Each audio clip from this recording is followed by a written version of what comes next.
ang isang irresponsableng pahayag, isang irresponsableng pagbibintang, isang irresponsableng walang katuturan tulad ng ginawa ni Digong Duterte, ang dating Pangulo ng Pilipinas. Ang pagbintang sa isang papel na di umano ay binigay sa kanya ng PDEA, ngunit ito pala ay sulat lamang.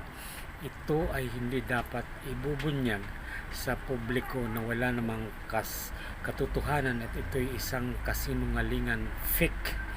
So ikaw, dating President Rodrigo Digong, ay nagkamali at ikaw ay isang fake news. Sana gawin mong tama ang iyong mga sinasabi para hindi ka hulaan ng mga mayang Pilipino. Patunayan mo ang iyong sinasabi.